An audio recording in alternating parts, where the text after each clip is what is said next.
Great. So thanks everyone for joining this morning, afternoon, evening, wherever you are in the world. We have Nick Fett from Tellor, who's going to walk us through a step-by-step guide to using Tellor. A reminder to everyone who hasn't applied or staked, we are still accepting applications for ETHOnline. Don't forget to go and apply and stake. And without further ado, Nick, take us away. Sure. Thanks, Heather. Yeah, so as Heather said, I'm Nick. Everybody, if you guys can hear me okay, somebody give me a thumbs up in the chat. And also, you guys can also use the chat to ask me any questions. I'll be sure to kind of answer them as we go. But sure, I'm going to start sharing my screen here. And today I'm just going to walk you guys through how to use Tellor. So how to actually implement Tellor inside of a smart contract. A little bit about Tellor first. So I know a lot of you guys are probably here because you saw that we had some bounties that are available. So we'll kind of just go over what Tellor is, how you might be able to use it, and then what the bounties are. And then we can get into some of the coding aspects of it and how easy it is. So Tellor, we're a decentralized Oracle on Ethereum. So we let you put real world data on chain. So to tell you what we actually do, before I was actually running Tellor, we were doing a derivatives protocol. So we were basically letting you bet on the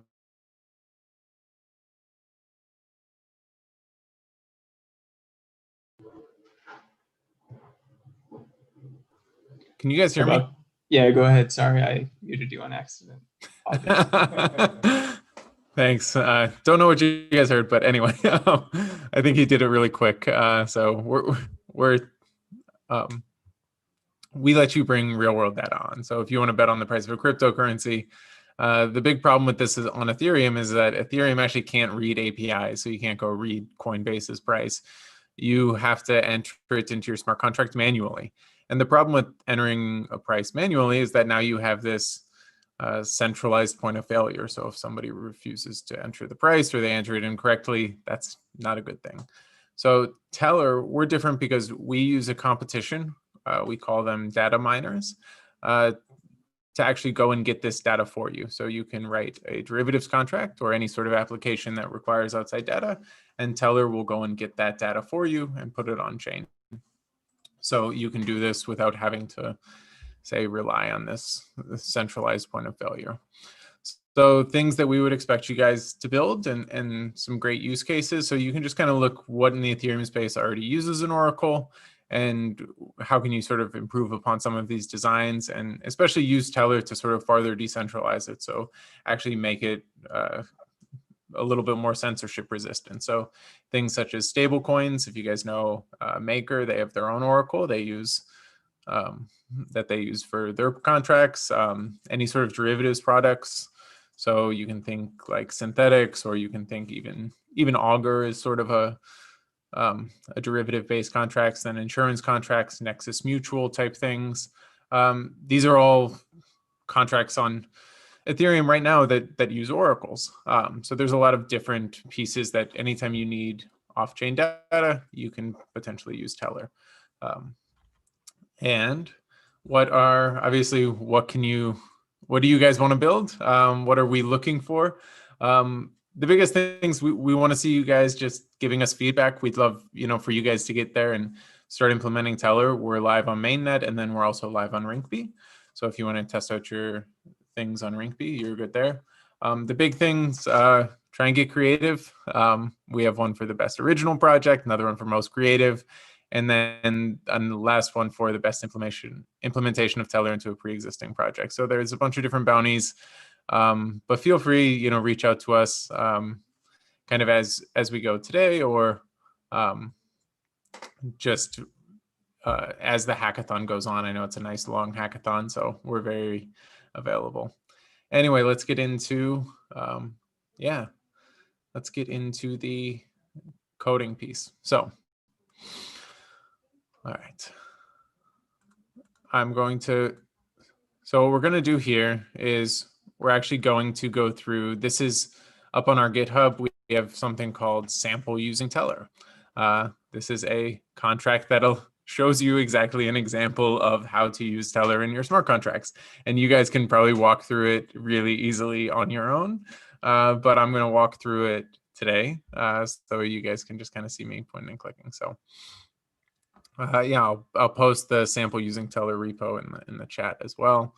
But it's pretty simple to find. Anyway, so we'll make a new project. We'll call it ETHOnline, CD into it. And then what we're going to do, we'll do a truffle init, create a nice truffle project. Okay, and then what we're going to do, this will probably take the longest piece, so we'll get it out of the way. You can do npm install using Tellor. So using Tellor, what it'll do is it'll go and grab some Solidity files and put them into your node modules file. So then you can actually access them from your smart contracts. And it'll have everything you need to read and test from the Tellor contracts. So we're going to come to our files, and then we have our nice ETHOnline folder. We're going to bring it. And then this is what you should have for everyone who is nice and familiar with these base contracts or base truffle files. But what we'll do to kind of just kick things off, we'll just go and we'll copy things directly from sample using Tellor, and then I'll kind of walk you guys through what everything is. Okay. So we're going to come into our, we'll save it as ETHOnline.sol. And okay. Thumbs up, everyone. We're doing good. Yeah. All right. So we'll just kind of walk you guys through using Tellor and how we're actually going to read values in here. So the first thing that you're going to do at the top after your pragma statement is you're going to import using Tellor. So after you did that npm install, you have a package in here called using Tellor. And from the contracts, you're going to import using Tellor.sol. So we can go just for fun. We'll go look at it. Yes, oh, nice. Landed on it. Okay. So using Tellor.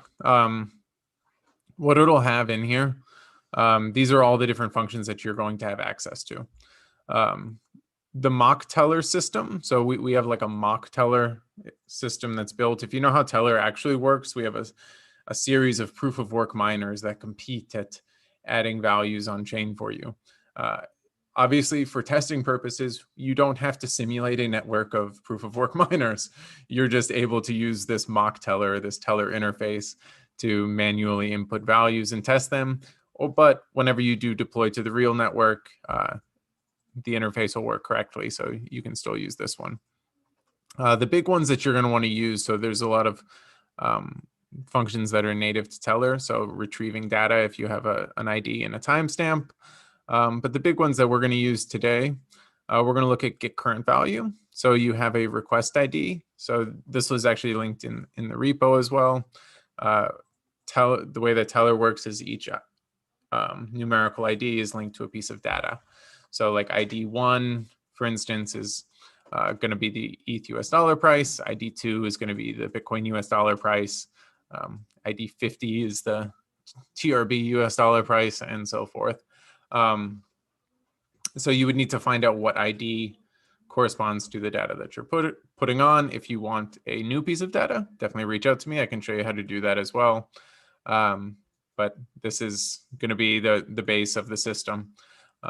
You just enter in get current value, you enter the ID, and then the way that it works is it's going to return back a Boolean, meaning did it actually go and get what you wanted to get?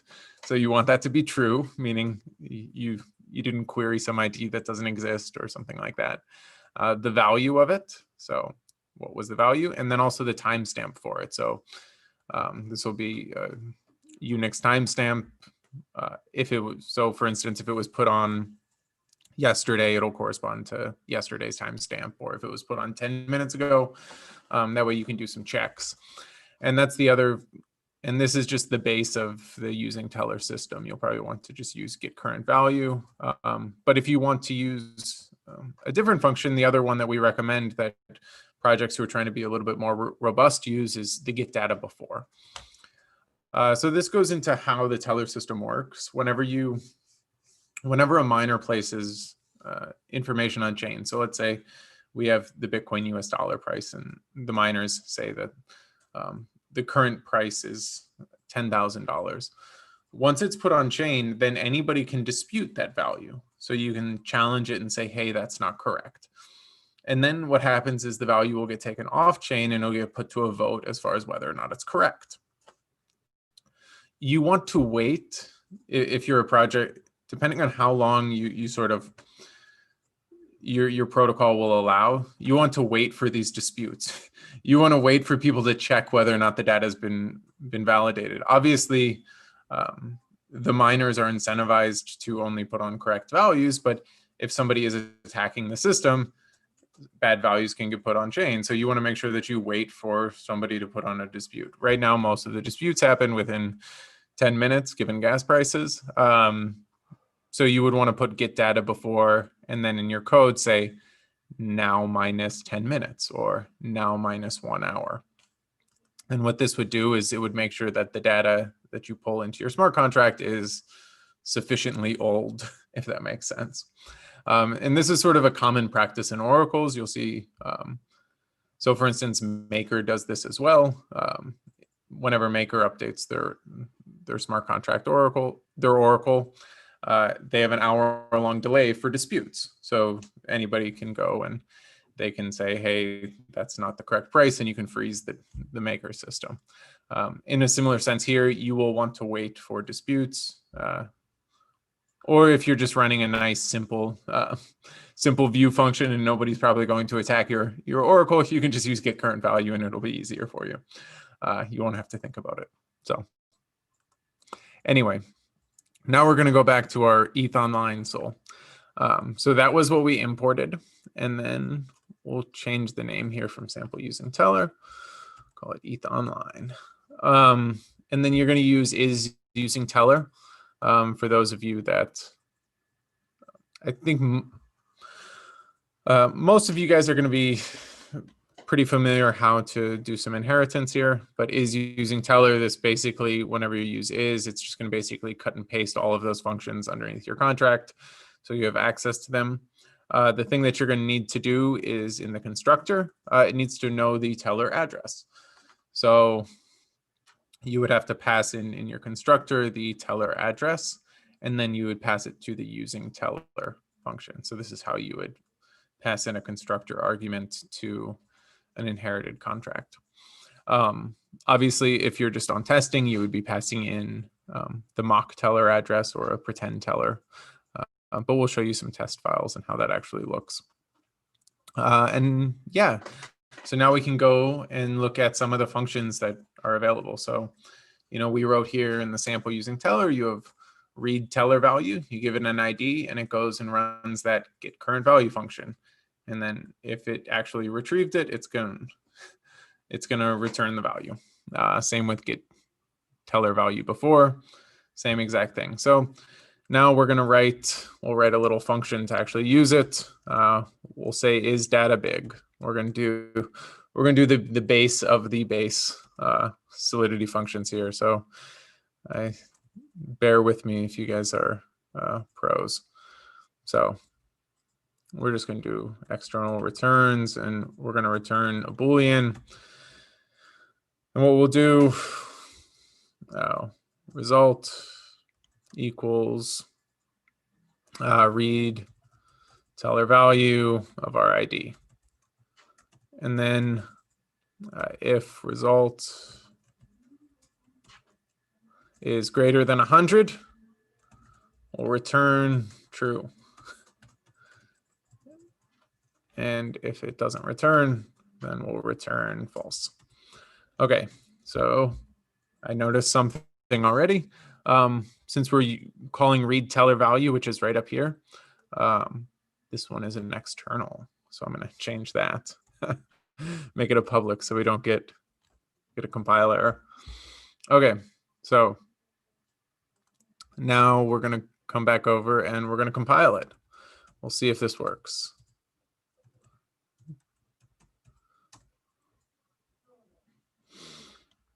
Everybody doing good so far? We can get into some use cases for Tellor. I know somebody asked that. We can get into that near the end. Okay, we got a few warnings on an unused variable, but I think having an unused variable is a decent warning that we're okay to live with here. So now what we're going to do, we can come back and look at the sample using Tellor repo. If you guys are actually trying to deploy it and you want to know how you can deploy it, so you can come and you can look at our migrations file. We have some sample migration files here. But for our case, we're obviously not deploying it right now. We can just go and look at how we would actually test this. So I'll cut and paste the sample using Tellor test, and then I can walk through it here. Okay, so we'll come and we'll make a new test file, save it, ETHOnline test.js. All right, and then we're going to replace sample using Tellor with ETHOnline. There we go. And then I think, sorry, I'm just clicking around, making sure everything looks good for the capitalizations. But for those of you who aren't aware, so this is just JavaScript function, JavaScript testing in Truffle. I like it. I know people have mixed feelings on it, but this will be kind of the base way that if you're using Truffle, this will probably be how you want to test your functions. But I'll walk you through how it sort of works. So the first thing we're going to do is we're going to import it. Then we're going to import our mock Tellor system here. We're just going to call that Tellor. And then it sort of exposes a few different things that you can do. So the base thing is you can run Tellor Oracle submit value. So this submit value thing, what it does is you can give it a request ID and you can give it an amount, and you can manually just say what the values are. So the value of ID 1 we can set to 100. The value of ID 2 we can set to 200 and so forth. That way it just makes it really easy for testing. You don't have to wait for minors or pretend you're on the Ring-V network or something like that. All right. So what we'll do, we'll come down here and we're going to write our new function. Is data big? I think that's what I called it. And then we'll write it. So the first thing we're going to do is we have to submit our values to Tellor. We have to tell it what everything is. So we'll submit 1. We'll do ID 1 is going to be 75. And then we'll do ID 2 is going to be 150. So we'll double it. Because if you remember, our threshold was if it's big, if it's over 100. And then we'll assert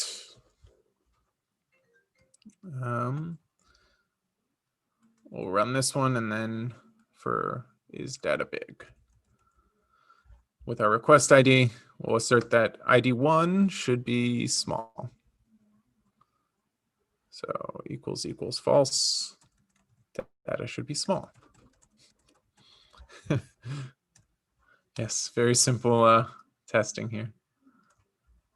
And then we'll assert that ID 2 should be true.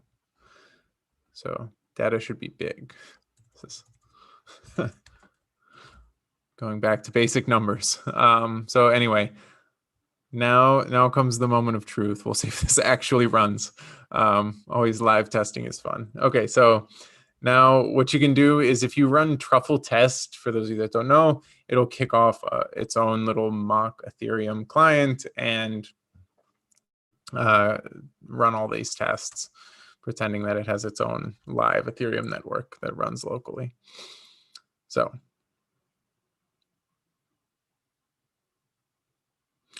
all right, first it's compiling them, deploying them.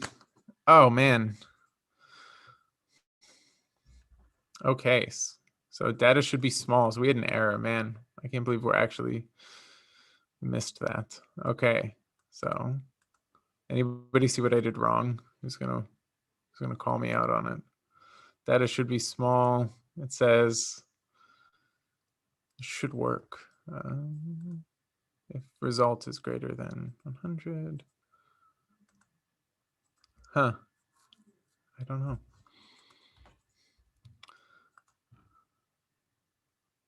I'm going to have to get back to you guys on why exactly this happened. I literally just ran this and it worked. So 408. Oh, somebody's thinking you're thinking I do this one? Like that. So what was it? What did I do before? No, I mean, so I've done it before. Like I literally just ran this and then it worked.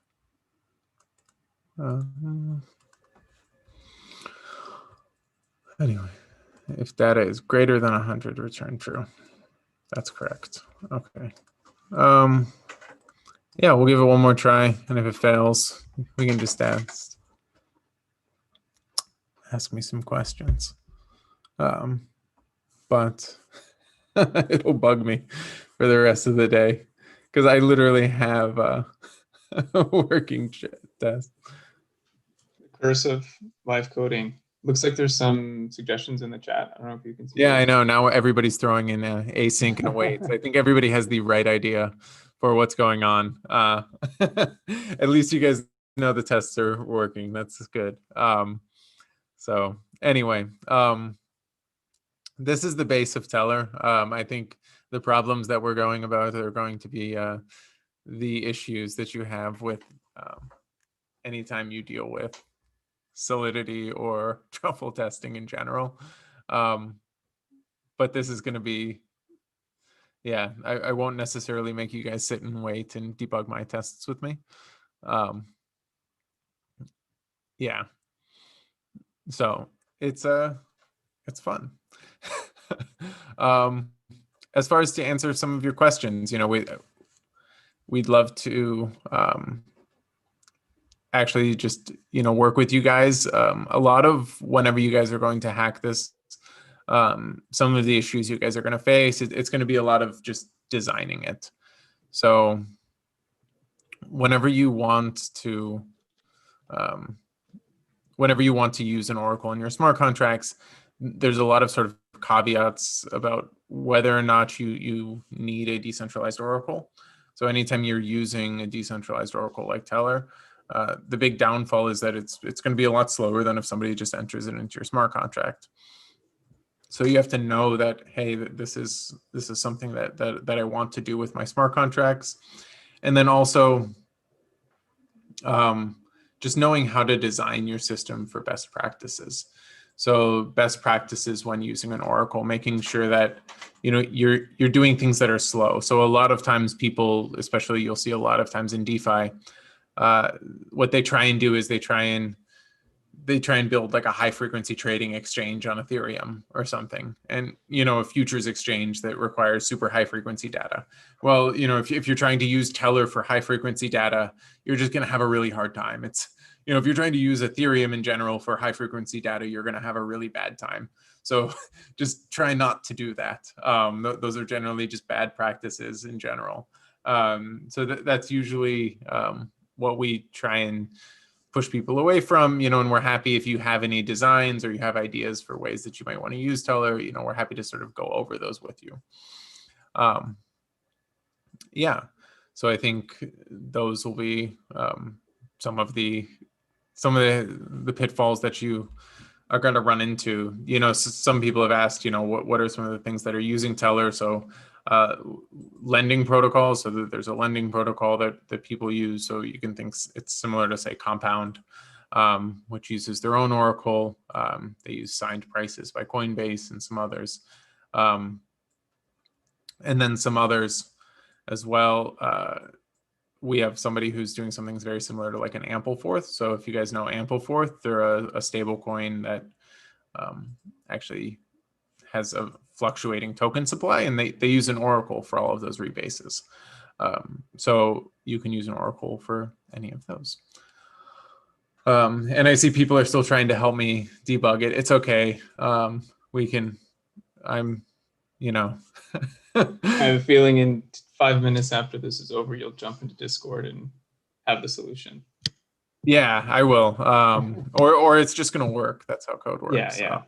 And then... I think the next question I see in the chat is, what's the best way to determine the parameters to use for retrieving the price feed info? And then they have a link to prices.tellorscan.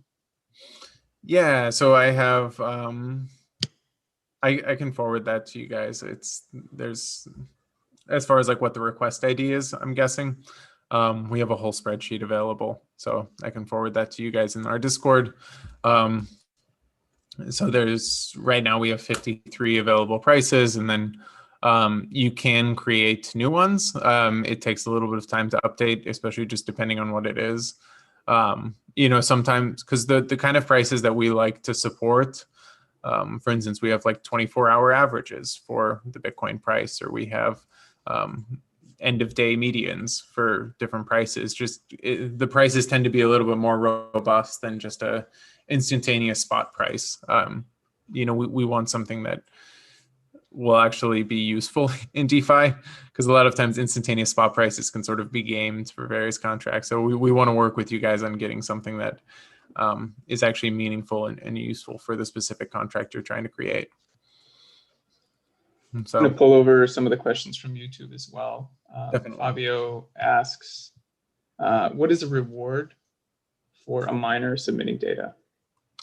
Sure. So right now, if a miner, for each block, so every time that we have new Tellor values created, 5 new values are created and 5 miners get a submit.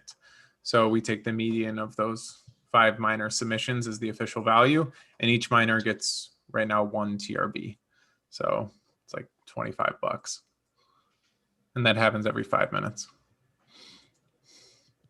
The next question from L. Hume in YouTube was, so the miners compete to submit the answer to queries, but doesn't that bottleneck the number of client contracts that are able to use Tellor at any given time? So it bottlenecks more so the number of available data points at any given time. You know, if one person puts up the ETH US dollar price, that's it. You don't need to put it up multiple times. Like, everybody can read it on chain. Oh, you muted me again. Zoom is my enemy today. Sorry yes. about that. Okay. Yeah. So you would want, you know, what we think ultimately, you know, our prediction even a year ago was that Ethereum is going to bottleneck itself. So you're going to have just very expensive, limited contracts that are on Ethereum. And we think some of the higher value data pieces will be put on chain, and the other ones probably won't. So, you know, right now we're putting ETH US dollar price on chain a lot, Bitcoin US dollar price. And if some of the bigger apps are requesting them, you actually don't even need to request them. You can just sort of read from what other people are posting.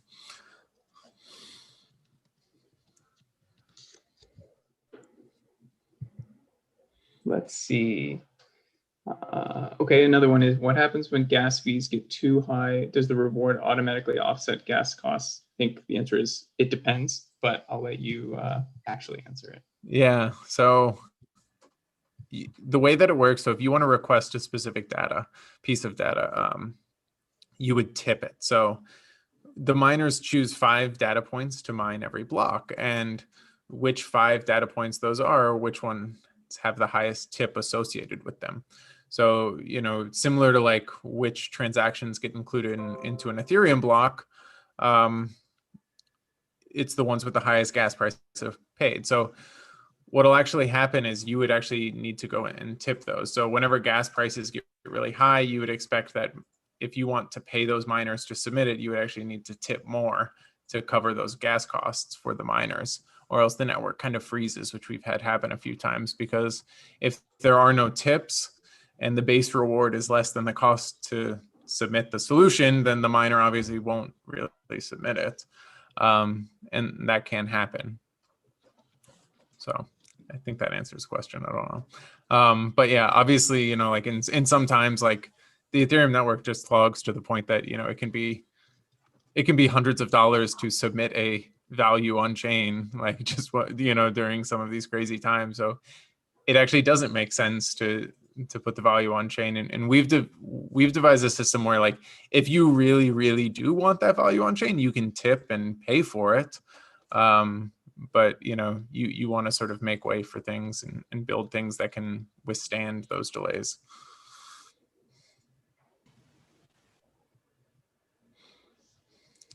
Anybody else with questions in either Zoom or YouTube? Feel free to post it now. I know somebody asked on Zoom, do you need working code or just an idea?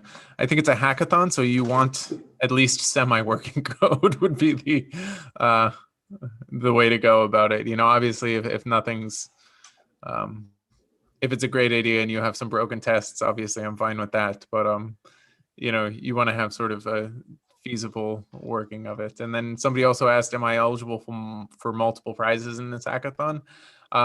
I'd say if you do multiple projects, probably not the same exact one, but maybe you guys have rules against that. Well, so hackers can integrate multiple sponsors, and then they're submitting one project. That's typically what happens. So they'll find, you know, a set of protocols that work well together. You know, they'll have an Oracle provider, some DeFi integrations, a couple different things, and then they're able to submit to multiple sponsor prizes. Most people don't have time to work on multiple projects. Yeah, well, I mean, these hackathons are so long now; it's crazy. Yeah, it's definitely very different. We've been finding that, you know, 3 or 4 week hackathons give people enough time to add a little bit of depth and flesh out their ideas a little bit better. Yeah, definitely. So, anyway, yeah, anything else, Trent, or good to go?